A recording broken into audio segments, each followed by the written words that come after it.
परमात्मने बलभद्र सुभद्राभ्यां जगन्नाथाय ते नमः। अचिंत्या व्यक्तरूपाय निर्गुणाय गुणात्मने समस्त जगदाधार मूर्तये ब्रह्मणे नमः। लघुपाराशरी योगाध्याय के 9वां श्लोक, जो अंतिम श्लोक है योगाध्याय का, उस विषय में हम लोग कब योग का भंग होता है उस विषय में चर्चा कर रहे थे। उसमें एक श्लोक क्या प्राप्त हुआ, न धर्म कर्माधिनेतारो रंध्र लाभाधिपो यदि तयोः संबंध मात्रेण न योगम लभते नरः। उस श्लोक में जैसे धर्म कर्माधिपति धर्माधिपति कर्माधिपति यदि एक ही ग्रह हो जाएगा उसमें तो कोई समस्या नहीं है, परंतु ये कह रहे हैं धर्म कर्माधिपति यदि रंध्र लाभाधिपति हो जाए, जैसे धर्माधिपति अष्टमेश हो जाए, मतलब मकर राशि, यहाँ मिथुन लग्न में मकर राशि रहेगी अष्टम में एवं कुंभ राशि रहेगी नवम में, उससे धर्म एवं रंध्र स्थान का अधिपति शनि होने के कारण वो शनि यदि किसी केंद्र का अधिपति के साथ अथवा त्रिकोण के अधिपति के साथ संबंध बना रहा है तभी वो संबंध योग संबंध नहीं होगा, उससे राजयोग उत्पन्न नहीं हो सकते हैं। भले ही मिथुन लग्न में हम लोग जानते हैं मिथुन लग्न में बुध एवं शनि शुक्र इन तीनों में परस्पर में मित्रता है, परंतु उस मित्रता होने के बाद भी वो संबंध युति हो व दृष्टि हो वो संबंध शुभप्रद नहीं होगा। और दूसरा हम लोग जानते हैं कर्माधिपति लाभाधिपति, जैसे यहाँ मेष लग्न में लाभाधिपति एकादशाधिपति शनि एवं कर्म भाव का अधिपति भी शनि है, तो इन दोनों के अधिपति शनि योग कारक ग्रह होना चाहिए। जैसे हम लोग जानते हैं रोचक भद्र हंसक मालव्य शशक ये पंच महापुरुष योग भी उत्पन्न होते हैं केंद्र में। शनि केंद्र में उच्चस्थ तुला राशि में होता है और मकर राशि में स्वगृहस्थ होता है, परंतु उस स्थिति में भी वो उच्चस्थ हो जाए वा योग उत्पन्न करे वा बुध शुक्र के साथ मेष लग्न में बुध शुक्र तो केंद्राधिपति है, यदि शुक्र शनि का युति हो, शनि महादशा में शुक्र अंतरदशा चल रहा हो, उस समय में भी यह संबंध क्या होगा, शुभ संबंध नहीं होगा, उससे राजयोग उत्पन्न नहीं होंगे और शनि महादशा में शुक्र अंतरदशा में जैसे योग फल प्राप्ति होना चाहिए वैसा नहीं होगा। ये पराशरीय वचन है, योग का भंग होगा। तयोः संबंध मात्रेण न योगम लभते नरः, इन दोनों की संबंध होने से भी यदि संबंध हो जाए तभी भी क्या होगा ना, कोई भी योग फल प्राप्ति नहीं होगा। और इसका और क्या हम लोग अर्थ बना सकते हैं, यदि त्रिकोणेश अष्टमेश अथवा केंद्रेश अष्टमेश होकर एकादश 10 में हो, ये भी हो सकता है। त्रिकोणेश मतलब पंचमाधिपति नवमाधिपति, कौन से लग्न में पंचमेश अष्टमेश होगा, ऐसे कहीं हो सकता है क्या? जैसे इस स्थान में मिथुन राशि आ जाए और इस स्थान में कन्या राशि आ जाए, ये कौन से लग्न होगा? आप तो 2 लोग जॉइन किए हैं, पंचम भाव में मिथुन राशि, अष्टम भाव में कन्या राशि, कौन से लग्न में होता है?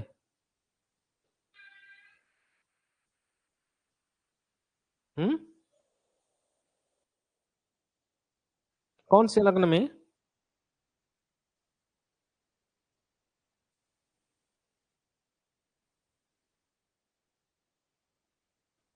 हाँ, कुंभ लग्न होगा। तो कुंभ लग्न में पंचमेश ये क्या कह रहे हैं, यदि त्रिकोणेश, माने व्याख्या में और भी हम लोग और विचार भी कर सकते हैं यदि पंचमेश अष्टमेश हो जाए, पंचमेश अष्टमेश कब होगा ना, कुंभ लग्न में, ठीक है। कुंभ लग्न में पंचमेश यदि अष्टमेश हो जाए, तभी उसी पंचमेश के साथ,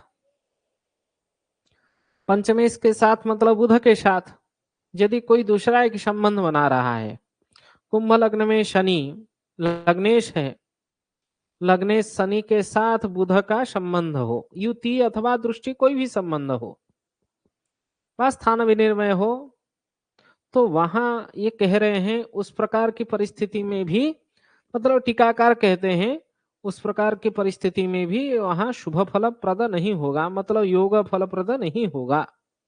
भले ही दोनों में मित्रता है और एक लग्नेश है एक त्रिकोणेश है, परंतु वहां जो पंचमेश है त्रिकोणेश है वो अष्टमेश होने के कारण उसमें शुभत्व नहीं होता है।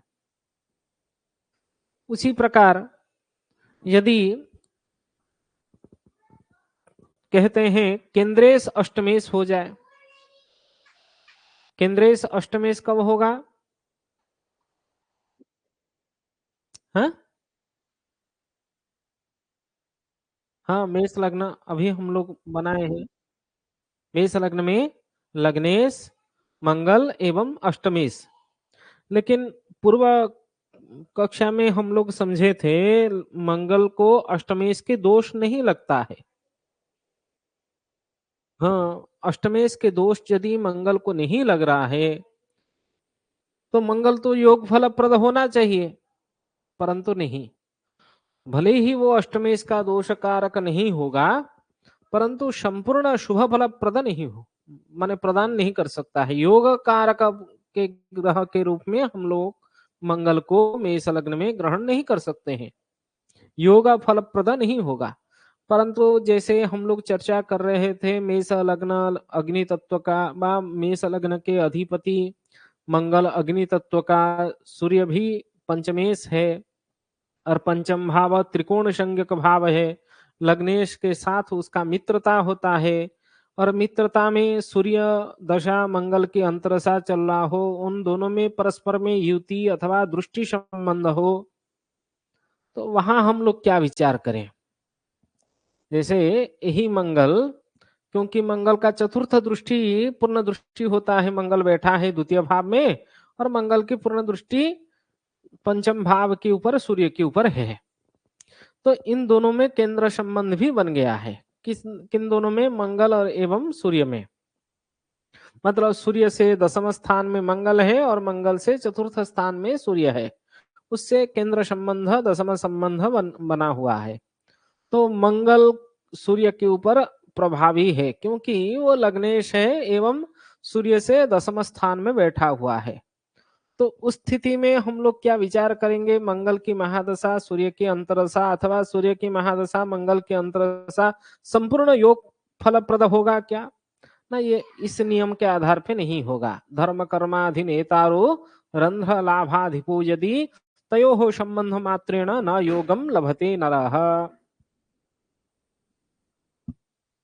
तो केंद्रेश अष्टमेश होकर यदि एकादश स्थान में बैठा हो,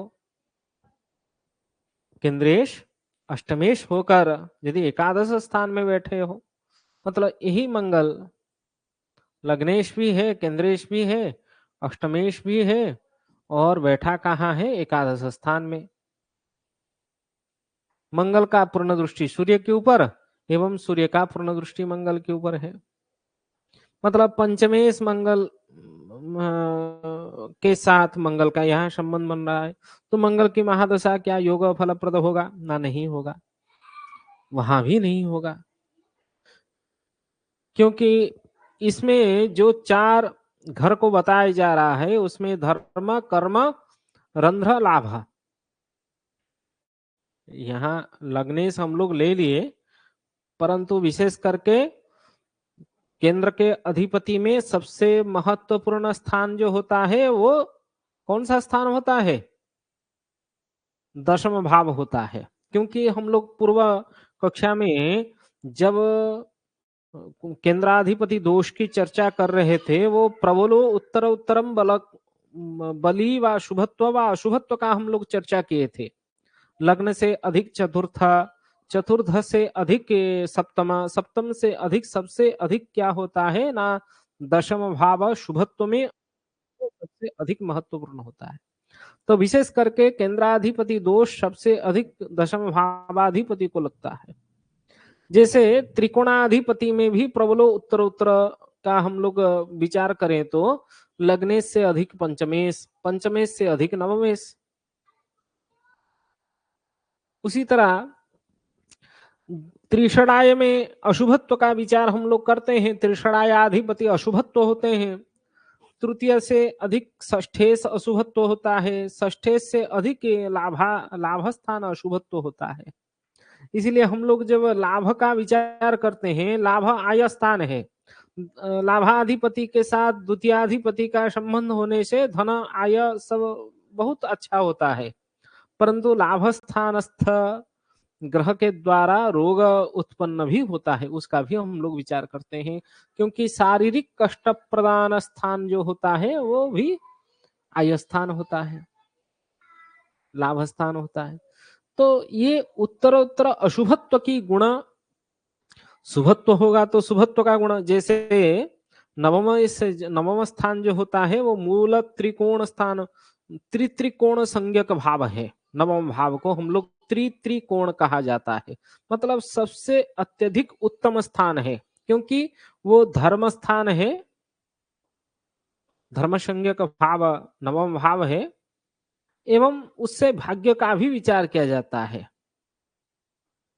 तो भाग्य भाव के रूप में हम लोग नवम स्थान को गिनती भी करते हैं, और सबसे इन तीनों त्रिकोण में से सबसे उत्तम स्थान है।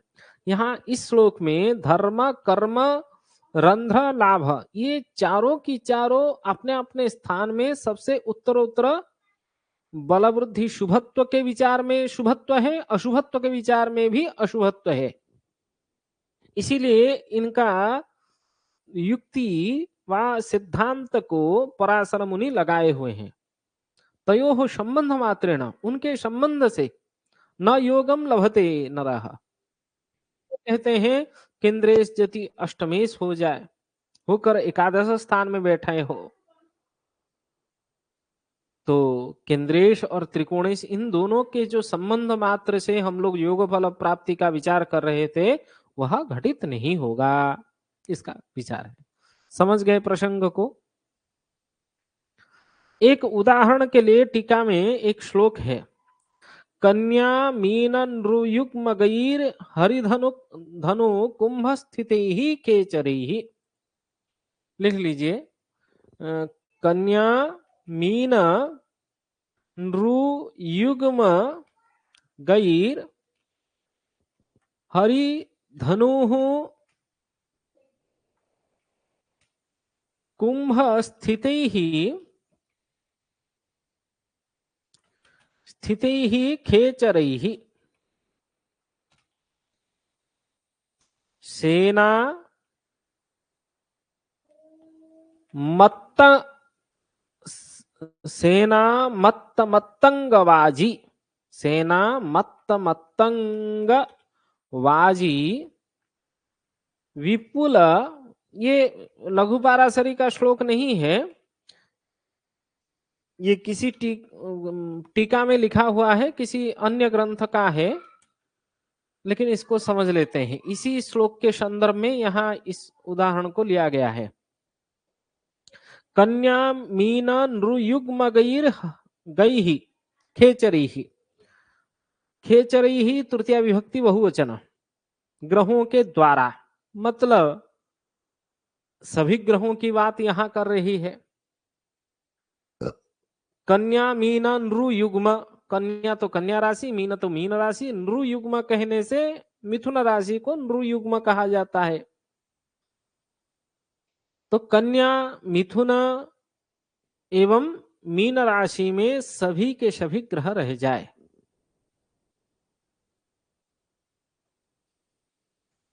कन्या मीन नृयुग्म राशि में सभी के सभी ग्रह रह जाने से सेना मत्तंगवाजी विपुल राजा यशस्वी भवेत। मत्तंगवाजी, सेना मतलब सेनापति, मत्तंग मतलब मतवाला, वाजी वाजी मतलब घोड़ा होता है। मत्तंगवाजी विपुल मतलब सेना से युक्त, मत वाला गज से युक्त, और वाजी मतलब घोड़े से युक्त, माने विपुल, विपुल मतलब अत्यधिक, जो 4 सैन्य रहते हैं, पदातिक, अश्वचारी, गजचारी व रथारूढ़ सैन्य, 4 प्रकार के सैन्य रहते हैं एक राजा के प्रसिद्धि के लिए। तो सेना मत्तंगवाजी विपुल राजा मतलब ये सभी प्रकार के सैन्यों से युक्त राजा का लक्षण वहां प्राप्त होता है। और यशस्वी भवेत, यशस्वी राजा भी होगा। इसमें लक्षण क्या कह रहे हैं ना, दोनों की तीनों राशि में सभी ग्रह रहने की लक्षण यहाँ है। और उसके बाद क्या कहते हैं ना, हरि धनु कुंभ स्थित ही खेचरी ही। हरि मतलब सिंह राशि, धनु राशि, कुंभ राशि। जैसे इसी में हम लोग इसको उदाहरण भी बना सकते हैं, सूर्य, बुध एवं शुक्र, ये तीनों केतु के साथ यदि सिंह राशि में बैठे हैं, मंगल, चंद्रमा और गुरु ये तीनों धनु राशि में बैठे हैं, शनि, राहु ये बैठे हैं कुंभ राशि में। इसमें संख्या योग हम लोग जो चर्चा किए हैं पूर्व कक्षा में, वल्लकी, दाम, पाश, केदार, उसके बाद केदार के बाद वल्लकी, दाम, पाश, केदार, केदार के बाद कौन सा योग होता है? 3 स्थान में यदि सभी ग्रह रह जाए, वहां सूर्यादि सप्तक ग्रह यदि तीनों स्थान में बैठ जाए जन्म कुंडली में, तो फिर वहां कौन सा योग बनता है? याद नहीं है किसी को? तो याद होगा।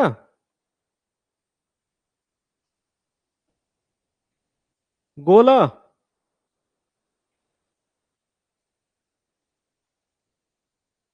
गोल योग, एक स्थान में सभी ग्रह रहने से गोल योग होता है नहीं? और 2 स्थान में सभी ग्रह रहने से युग योग होता है। वल्लकी योग तो 7 स्थान में रहने से वल्लकी योग,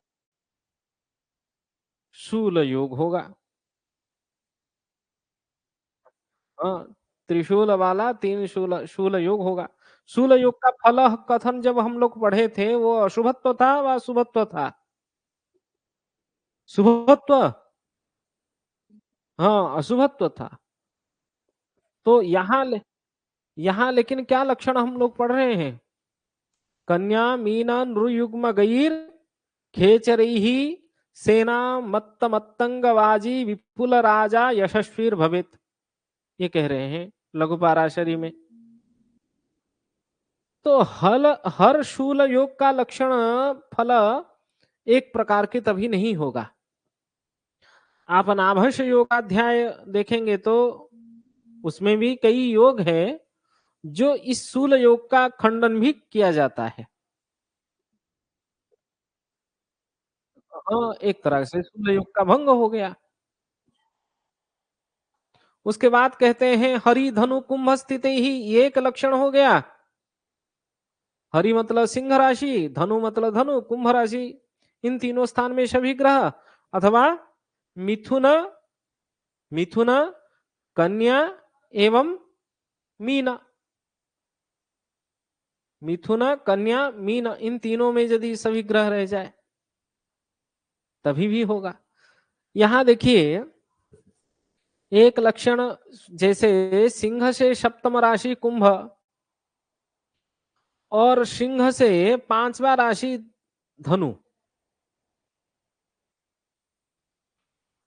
परंतु मिथुन कन्या मीन में ये परस्पर केंद्र है। मीन से कन्या से मीन सप्तम, मीन से कन्या सप्तम, और मीन से तृतीय चतुर्थ, और मिथुन से भी चतुर्थ। मीन से मिथुन चतुर्थ और मिथुन से कन्या भी चतुर्थ। मतलब यहाँ केंद्र संबंध है एक में, और दूसरे में जो लक्षण बता रहे हैं इसमें कौन सा संबंध बना रहे हैं ना, परस्पर दोनों में सप्तम संबंध, और सिंह से लेके वो एक का एकादश दूसरे का त्रिकोण जैसे पंचम संबंध बना रहे हैं, उससे यहाँ राजयोग उत्पन्न हो रही है। तो उसका लक्षण का क्या हो गया, भंग हो गया। और उसी तरह और भी एक लक्षण है, बताते हैं इसी श्लोक के टीका में। तौली छाग वृषा वसान गृह गैर जातो खी लक्ष्मापति ही। अखिल क्ष्मापति लिखेंगे ना, केवल श्लोक बोल दूंगा तो। तौली छाग वृषा वशान गृह गई जातो अखिल क्ष्मा पतिर। ये एक लक्षण हो गया। तौली तुला, छाग, छाग कौन सा राशि,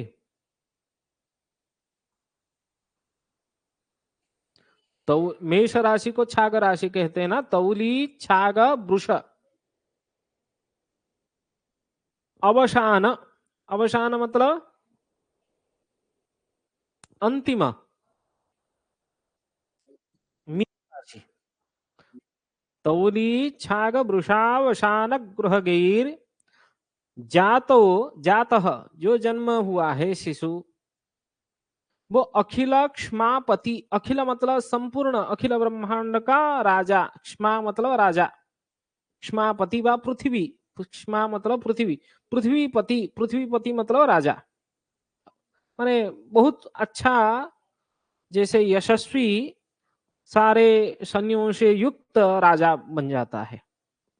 यहाँ क्यों इस प्रकार के लक्षण बताया गया है, इसमें श्लोक में केवल उदाहरण दिया गया है। तुला राशि, मेष राशि, मेष तुला परस्पर में सप्तम, और वृष जो वृषमीन है वो में मेष के द्वितीय द्वादश है। मीन के जो हम लोग पूर्व किसी कक्षा में पढ़े हैं, पार्श्वगामिनी दृष्टि पढ़े हैं ना, व कर्तरी योग वो भी पढ़े हैं, पार्श्वगामिनी दृष्टि भी पढ़े हैं। पार्श्वगामिनी दृष्टि द्वितीय द्वादश में ही होता है।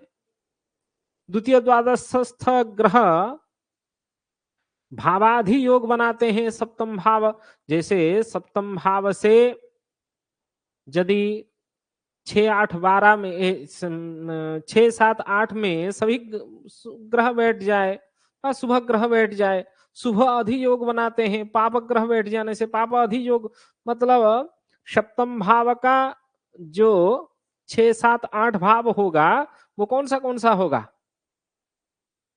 सप्तम भाव के लिए षष्ठ होगा क्या, 12, और 7वां होगा लग्न, ये 8वां होगा वृष। हाँ, तो वही लक्षण है। तौली छाग वृषा शना गृह गैर जातो अखिल क्ष्मापति, इस प्रकार लक्षण में भी वो राजा बन जाता है। मतलब इन चारों स्थान में सभी ग्रह रह जाने से वो भी व्यक्ति एक राजा होता है। वहां केदार योग का भी लक्षण है, केदार योग के लक्षण के साथ साथ राजयोग का भी लक्षण प्राप्त होता है। इसमें केंद्राधिपति लग्ने, केंद्राधिपति अष्टमेश मंगल, ये भी संबंध बना लेगा। वहां मंगल की जो योग कारक ग्रह होने के बाद भी मंगल संपूर्ण अष्टमेश होने के कारण संपूर्ण योग संबंध मात्र से योग फलम को नहीं देता है, इस प्रकार की जो प्रसंग हम लोग श्लोक में पढ़ रहे हैं उसका भी खंडन हो जाएगा ना। और एक लक्षण कहते हैं गोचापान्त्यभकेन्द्रगैः पृथुयशाः पृथ्वीशुरो जायते।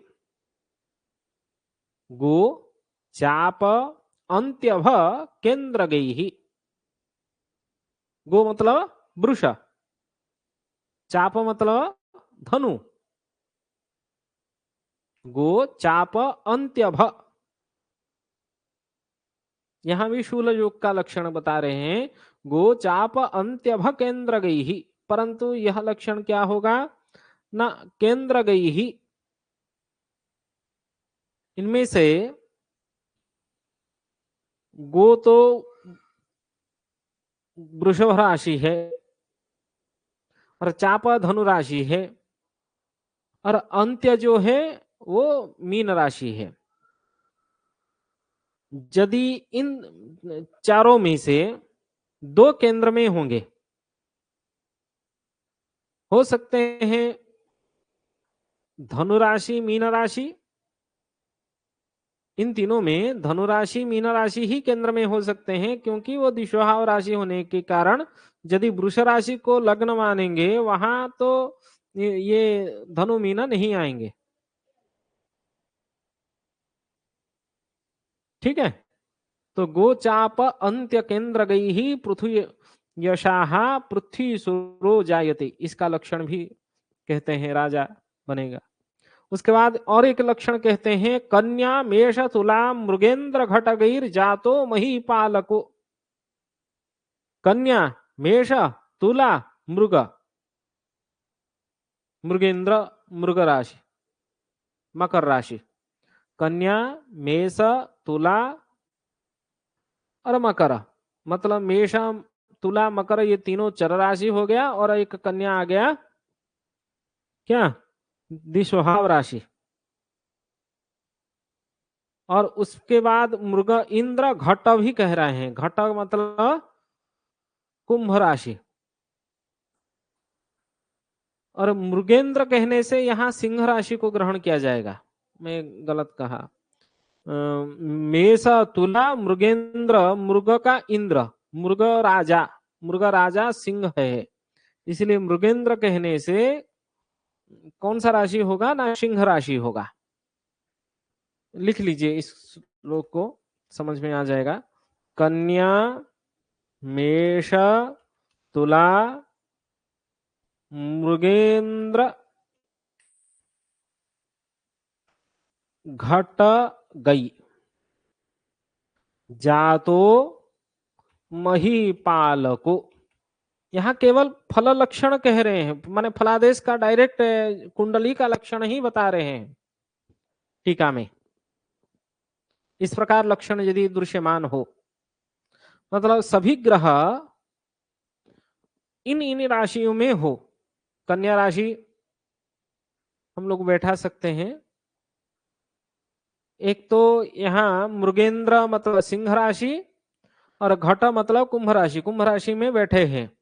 और बाकी कहां कहां बैठाना है ना, मेष तुला में, मेष राशि में कन्या मेष तुला, कन्या राशि में शुक्र को बैठा देते हैं, कन्या मेष तुला। यहां 5 राशि का ग्रहण किया गया है। जैसे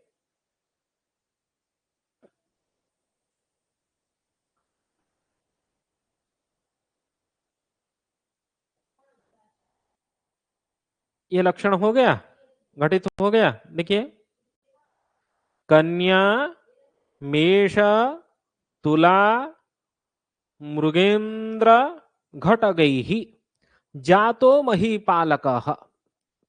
इस प्रकार लक्षण दृश्यमान होने से भी व्यक्ति क्या हो जाता है ना, राजा हो जाता है। समझ रहे हैं? किसी उदाहरण को यहां संग्रह किया गया है। और एक लक्षण कहते हैं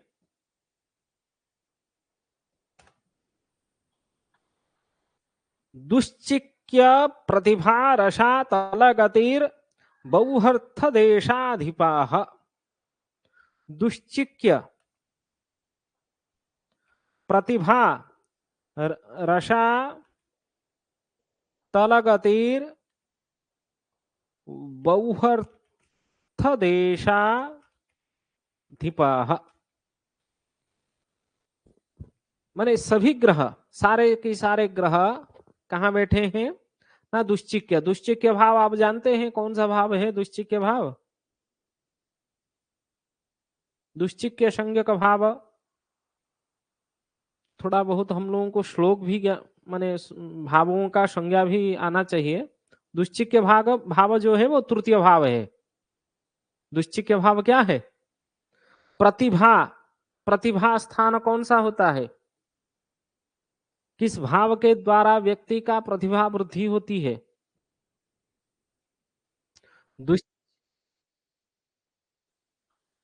तृतीय भाव दुश्चिक्य भाव हो गया। दुश्चिक्य मतलब पराक्रम हो गया। प्रतिभा वृद्धि होती है, पराक्रम वृद्धि होना, प्रतिभा वृद्धि होना दोनों अलग बात है।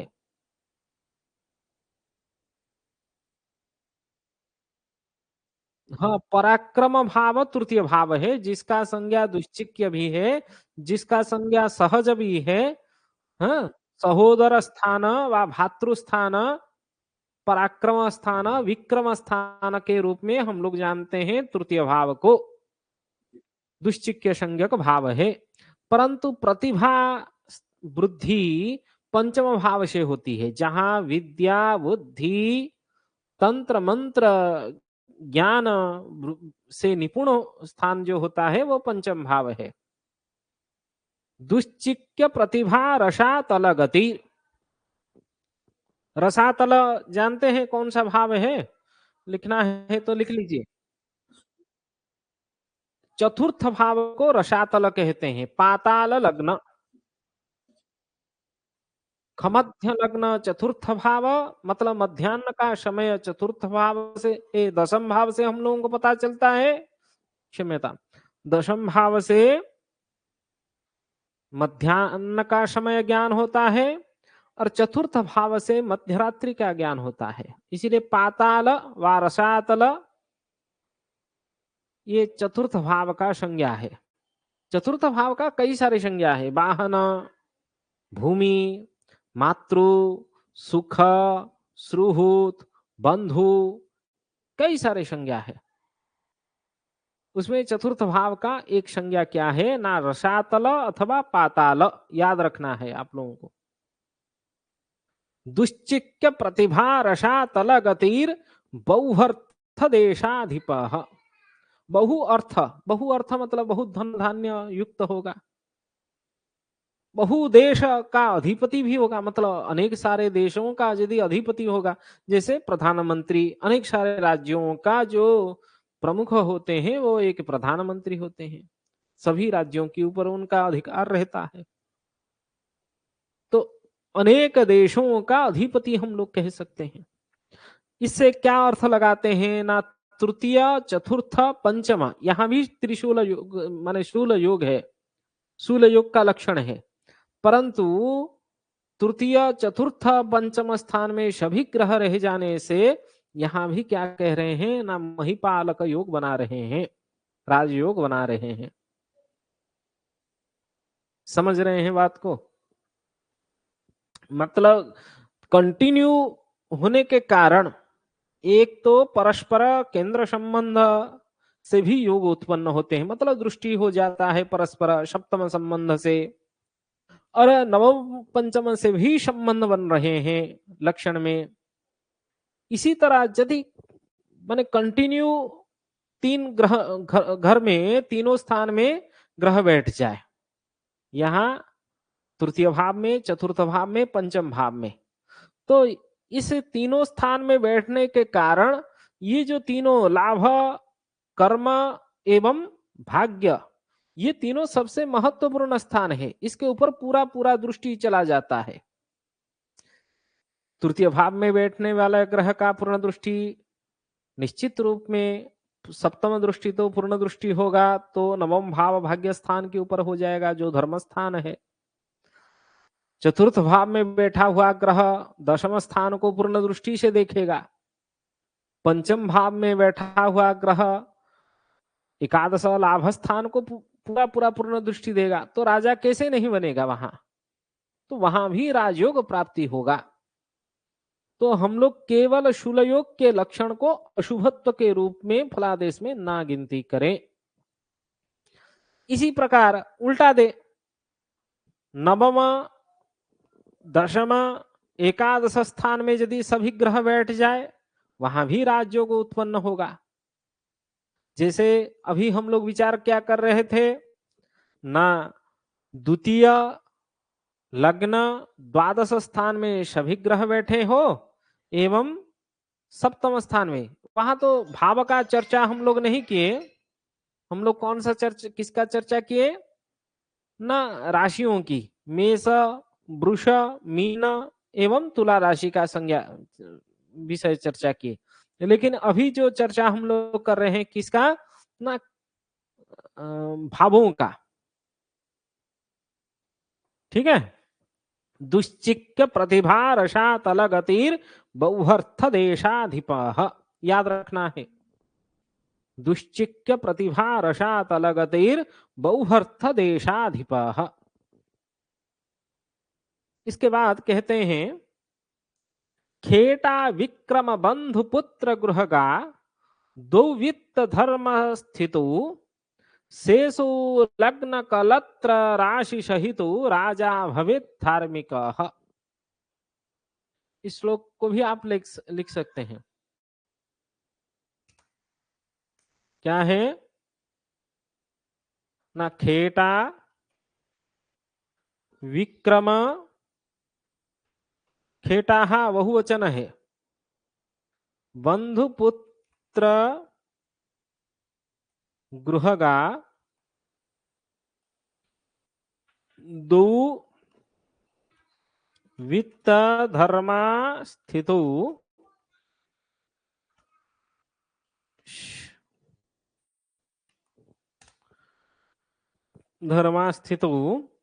शेषु लग्न कलत्र राशि सहितु राजा भवेत्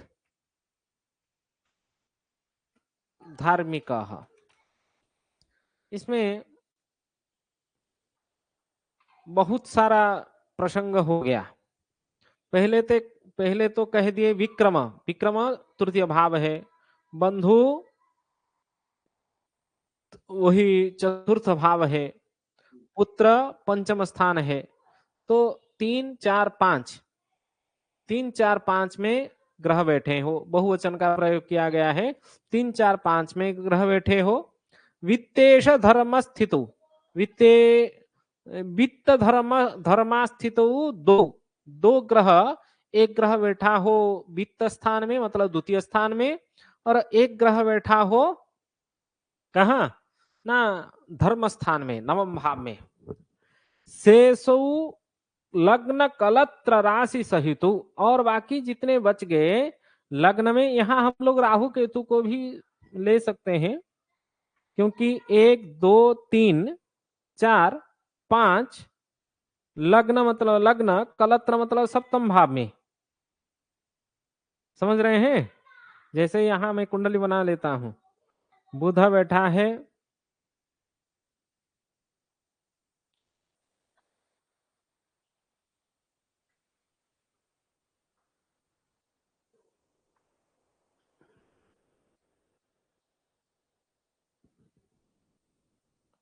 चलिए हो गया।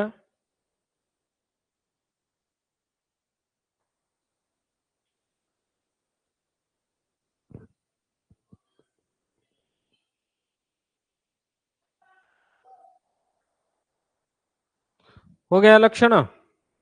खेटा विक्रम बंधु पुत्र गृहगा, विक्रम बंधु पुत्र गृहगा, ये तीनों स्थान में रहे। उसके बाद क्या कहे, दो वित्त धर्म स्थित, वित्त धर्म स्थित दो, दो ग्रह हो गए, शनि मंगल हो गए। उसके बाद शेषु लग्न कलत्र, शेषु लग्न कलत्र स्थितो, कलत्र मतलब सप्तम भाव, लग्न मतलब लग्न, इन दोनों में हो। राजा भवेत् धार्मिक, वहां भी राजयोग होगा, राजा धार्मिक राजा होगी। यहाँ एक ही साथ वल्ल की योग भी हो गया, 7 भाव में ग्रह रहेंगे, क्योंकि 7 स्थान की यहाँ चर्चा कर रही है। भले ही बहुवचन कर रहा है भावों के लिए, लेकिन सभी में एक एक ग्रह बैठाने के लिए वो लक्षण ही कह रहे हैं। ठीक है, तो इस लक्षण में भी क्या प्राप्त हो गया? फिर से और एक बार आवृत्ति कर लेता हूं, ध्यान पूर्वक इस श्लोक को देख लीजिए। खेटा विक्रम बंधु पुत्र गृहगा दो वित्त धर्मा स्थितो शेषु लग्न कलत्र राशि सहित राजा भवेत् धार्मिक, धार्मिक राजा हो जाता है। पहले राशियों की विभाजन के हिसाब से राजयोग का लक्षण, उसके बाद भावों के अनुसार राजयोग का लक्षण भी उदाहरण में बता रहे हैं, मतलब संग्रह किया गया है। उसके बाद एक श्लोक में कहते हैं तारेश होरा सहिता न भोगा जातो यशस्वी मनुजाधिपस्यात् सौम्यस्तपालो पालोभ गृहोपयातः पापो रिपु व्योम मता नरेशः। तारेश होरा सहिता, सबसे तारेश मतलब तारा के समय में जो अधिपति है, ताराधिपति, तारेश जिसको हम लोग कहते हैं। तारा कौन है?